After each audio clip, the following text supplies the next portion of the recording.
There we go. Oh, yes. Awesome. So, how was your day so far? It's been a long one, for sure. Definitely been a long day.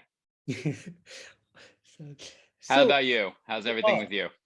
going good, JJ. It's just starting my day. It's just starting. It's 5 o'clock in the morning. Oh shit. Okay. All right. Well, geez, that's a hell of a time to start. Oh, yeah. So, always the passion of music always drives me to do crazy things, to get up early in the morning and do stuff. It's all right. Oh, sick. Where are you, by the way? I'm from India, AJ. Oh, sick. Well, yeah. Is it where the podcast is from? Oh, the podcast is from Canada, but I live in India. There you go. Okay. Cool. All right. Sick. Wow. So it's 5 o'clock in the morning in India, huh? Yes. All right. Rock and roll. Well, good morning. I'm glad it could be the first thing you see today. Oh, yeah. Sorry, I'm opening a nice, refreshing LaCroix. All right. All right. So AJ, Sum 41 cover Still Waiting is to be out on April 29th. So can you tell me why you choose this particular song and what made you do this? Um, to be honest with you, you can hear me okay, right? Yes, I can. Okay, perfect. To be honest with you, I grew up on like pop punk. I was never really like a metal kid. I liked metal, but it was like whatever I heard on the radio. You know, I find as I get older, I start to kind of gravitate toward heavier and heavier music. I think it's because you start to realize that the world is bullshit and everybody around you is two-faced. So you want to listen to angry and angry music. But before I was a jaded person, when I was still living at home with my parents and trying to be an angsty little kid, you know, I gravitated toward like punk and pop punk and stuff like that. And I don't know, Sum 41 to me was just one of those bands that, and I'm sure my band will agree, they were a band that kind of like pushed the envelope in a way where they came out with such like a slamming pop punk record, Yeah. and their follow up was just this punk metal like explosion of just like radio mall rock. And I just remember hearing Still Waiting for the first time, just going like, I don't know what this is, but this rules. And it stayed in my brain, and I think it was one of the things that started pushing me into a direction. You know, it's like that was out, and the next thing you know, the Used came out, and Story of the Year, and like all these other bands started getting radio play, and music started getting a little more aggressive. And so, you know, we had spent a lot of time kind of doing songs from like our childhood, like you know, like Slipknot, Limp Bizkit, and stuff like that. And I think it was time to kind of do something a little different. You know, try to not do so much butt rock and new metal, and try to do something that was just fucking awesome. I don't know. There's no other way to explain it. It's just an awesome song that, in my mind, I said these lyrics are so much heavier than this song, and it needs it. It needs a bigger set of fucking testicles. It's the only way to put it. And so I brought it to the guys, and they thought it, you know, some of them kind of, there was a little pushback, like, I don't think we can do this. And I'm like, no, we can't, trust me. Like, we can make this so fucking heavy. And that was it. It was just like trying to play into keeping the authenticity of the song, because, you know, people really love that song, and you want to do it justice, but you also want to put your own flair and flavor. And so if you could see, like, you've listened to it, right? Yes. Okay, so like you can see where we pushed that metal sound, but at the same time you can hear where we kept it like pop punk. And you know, I think I like to think personally that we did justice, and I think it's like a fun track to listen to. I don't know. How do you feel about it? Oh, I feel it is so awesome. The way the song came out, the heaviness, and the total outlook of this album has a different view, according to me. It's totally amazing the way you guys put this song. So I have to appreciate that. And I hope to hear something from Sum 41 itself, what they to think about your version of Still Waiting. I would freak out. Like, our publicist Tori said that she would try to get it to them, and I hope that they get to hear it, because I feel like, because those guys are like fans of metal and stuff like that, I feel like they would appreciate like what we did. Like I personally, like when I go into doing like a cover song, I don't just listen to the song over and over again. I study the band.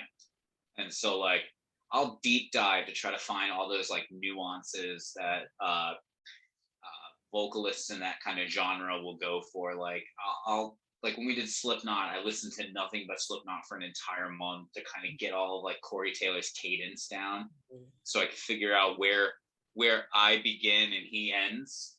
And I did that with this. I listened to Does This Look Infected like on repeat for like weeks preparing for this, because I wanted to see what made that record so special before I figured out how to make that song better, Yeah, if that makes any sense. absolutely, absolutely. And talking about the cover of this, the cover art that you have put for Still Waiting is still a little crazy. Like, so what is the idea behind that? Um, well, that's the thing. I always look at it as if you have like an opportunity to go really submersive with something, you should go for it. And that album art for Does This Look Infected is so iconic that like, and it's, we didn't go the serious route.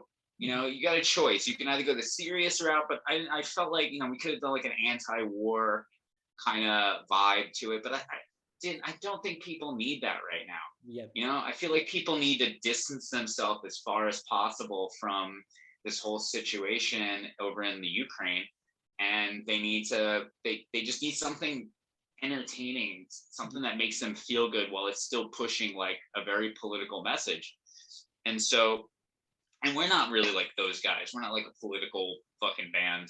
We're a bunch of dudes that are like, oh, that's going on right now, well, we're gonna go do this. Like during the whole pandemic, we forced ourselves into practice and made as much music as we could. We made half this album like in the pandemic because we needed a distraction from how serious everything was. So with the album art, I was like, I'm gonna fucking, if I covered this song and the song kicks ass, I'm gonna fucking cover that cover art because the cover art kicks ass. So my wife and I sat in my bedroom with some clay and a box full of makeup, and we made that here, and then we shot it on our Nikon, and I sent it out to this awesome girl, Maddie, who does a lot of graphic design work for the band Cane Hill. She's their creative director, and she's like, this is not like my thing. She's like, but I'm down to do it. And so she put it down together and it came out sick, man. Like, I'm so happy. It looks exactly like the fucking original album cover, but you can tell there's like love. And I think that's something that like the fans of that song will appreciate even more, that we fucking went all in on it because we love this song that much. Oh, it's really amazing, amazing. And last October, you put up your release, Evil Things. So, can you tell me a bit about the songwriting and the production behind this new album? So we always talk about this in every interview we've ever had, and it's one of those things. We always say it's the album about hell that was written in hell. We had so much crazy stuff go on. Like that album was over the course of 3 years that we were working on it. That's why it sounds so dramatically different from the EP. And we had several lineup changes during that time period because, at one point we had a guy in the band that him and I just did not see eye to eye at all. And he tried to like kind of take more than he was willing to give. And it was not a good relationship. And we had entered into the studio and we finished about 3/4 of the album before it was like, him and I hit a roadblock and he had to go. He quit, which was even better because I hate I'm one of those people that like I give people my entire heart and my trust. And when you do something to fucking obliterate that. I don't want to be the one to pull out, but I will. I'll mentally check out to the point where I'll push you out because saying goodbye is the hardest thing for me. But he jumped ship and it was great. And then we had like a couple guitar players in between. That's why some of the people in the music videos don't look like the people that are in the band now. Yeah. And we got lucky, you know, I gotta say, like writing this album, collaborating with so many different people. We work with Brian from the band Fame on Fire. He's our producer. Mhm. And you know, he just kept I really give it to him. He really kept the ship going. And, you know, no matter what we threw at him, he was ready for it. And he just kept my head in the game with like, dude, like you got to do this kind of stuff. And I don't know. I can't say it's like anything I've ever been a part of in like all the years that I've been doing music. It was something like I was on a mission. I had to finish this. I had to get this done. I had to be perfect. I had to get it right. I had to make sure that as musically sound as it was, I had to make sure that it was conveying the message we were trying to convey, and but at the same time not being so serious that there still had that like high school energy of having fun. You know, because I always tell the guys like, yo, we're not going in the studio and we're writing an album for jaded like 30 us. We're going in there and we're writing an album for high school us who fucking loved music and, you know, didn't have any preconceived notions about what things had to be. They just wanted to hear something that was fun and made them forget puberty, you know?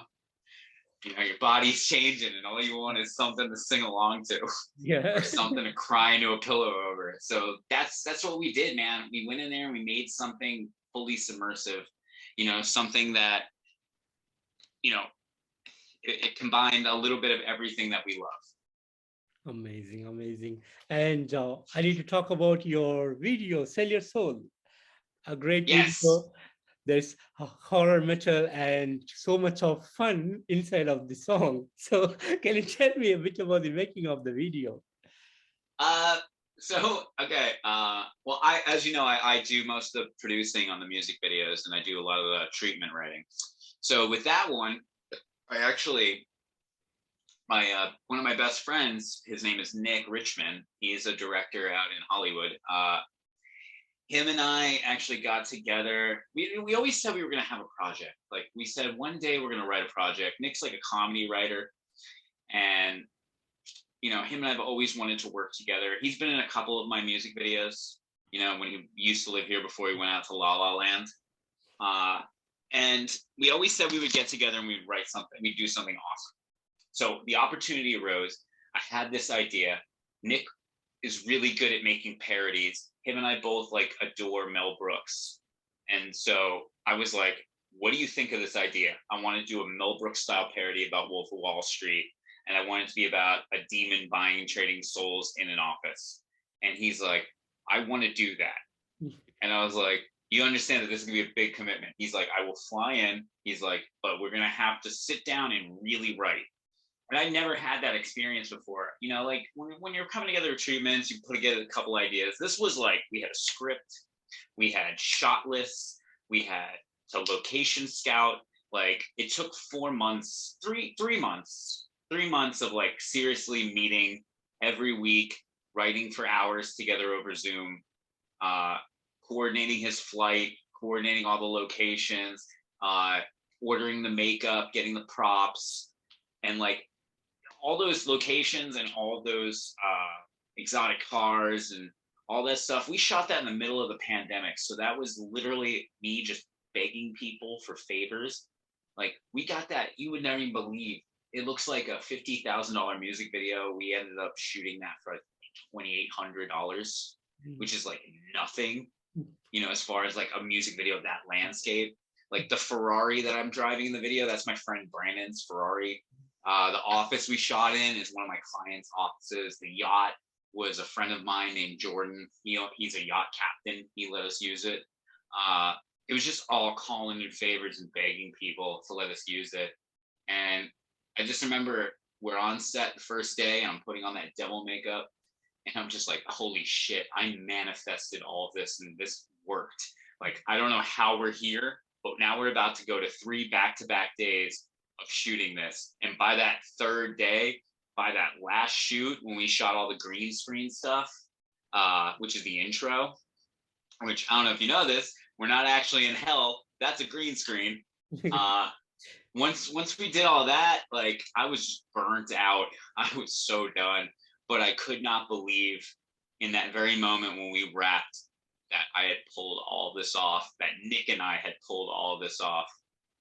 Like, it was crazy. Like, Nick almost didn't make the shoot because his flight kept getting delayed, but he took like 2 connecting flights and made it an hour late to the first day of shooting, which is nuts. It was meant to be. We were meant to make this fucking video.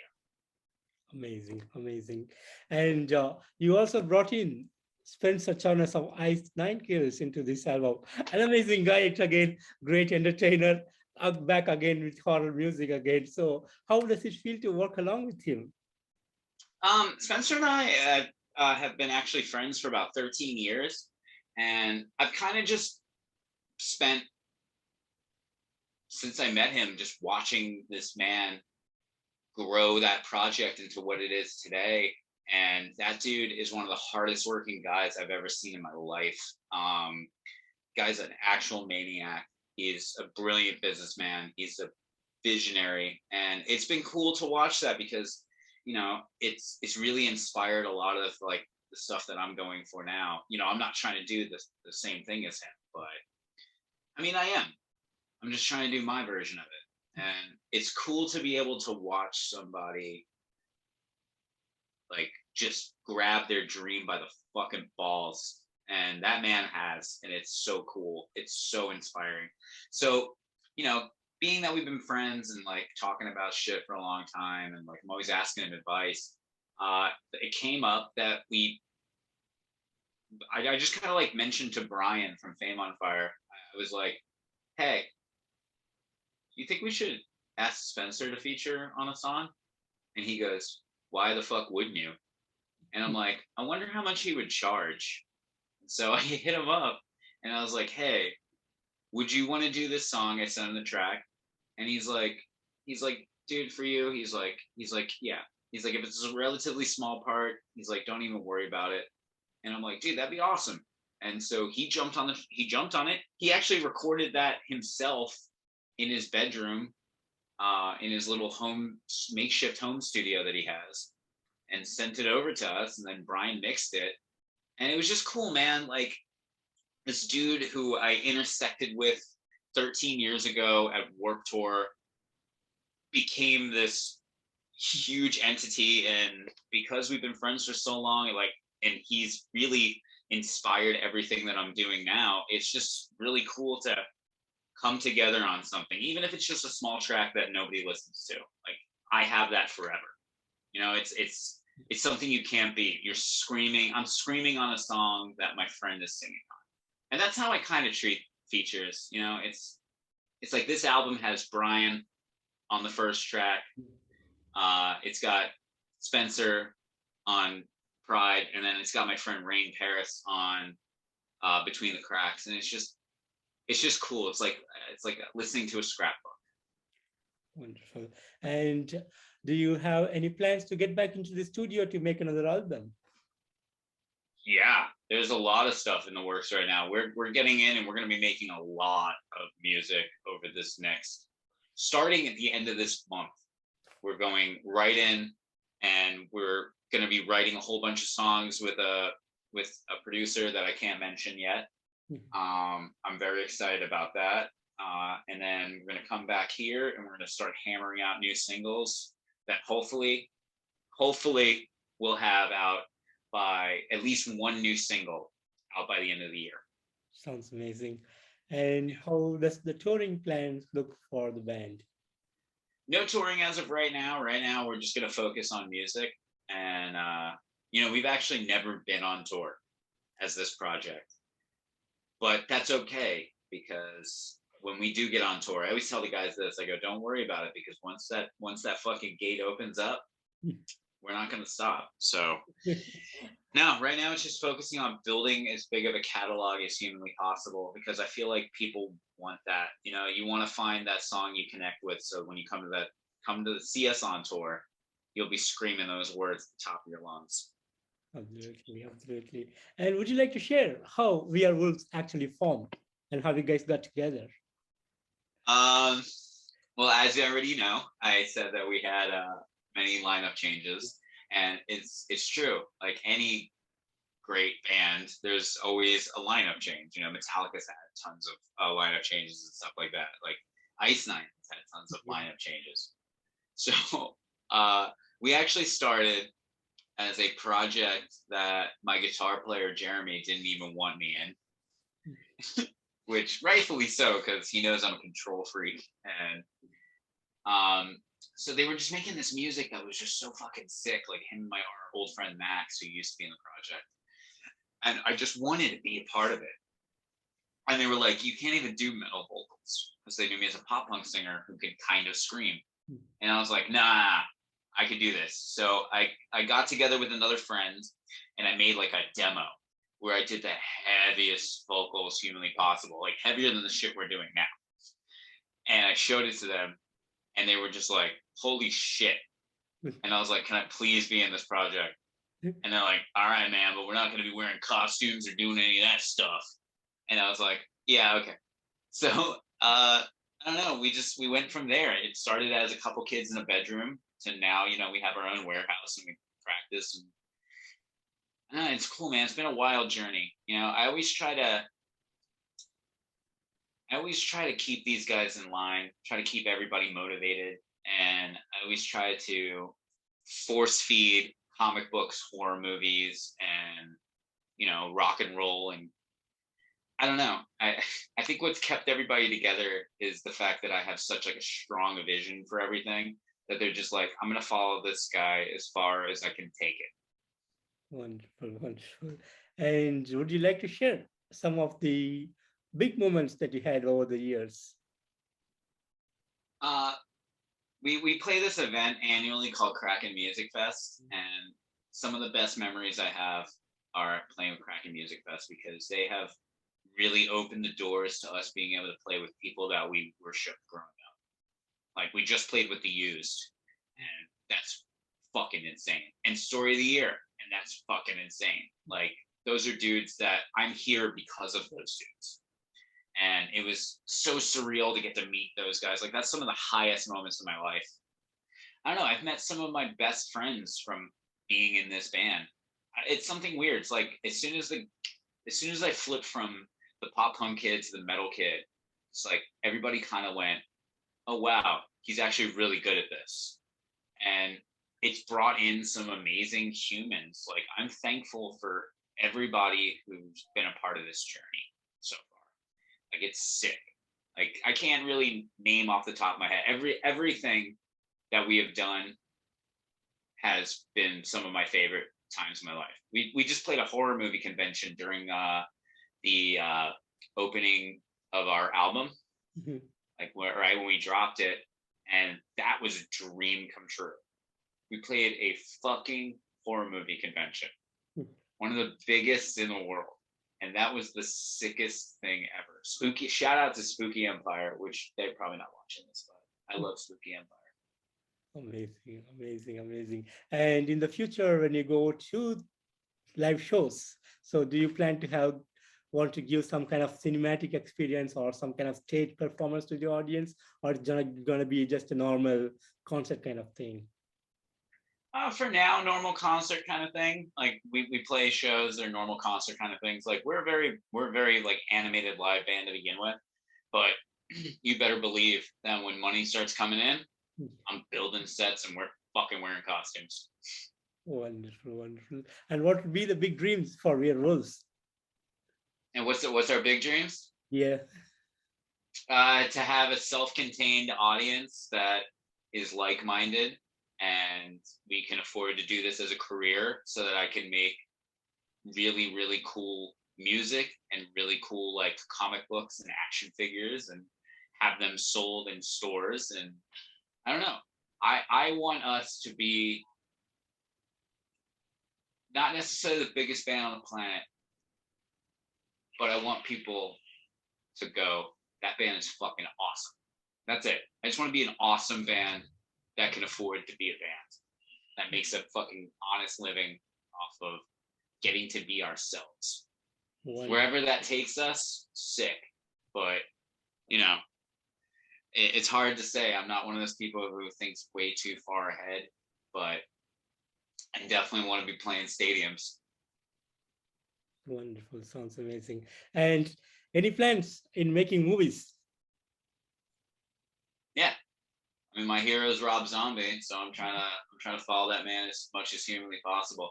Don't be surprised if I start making horror movies down the road.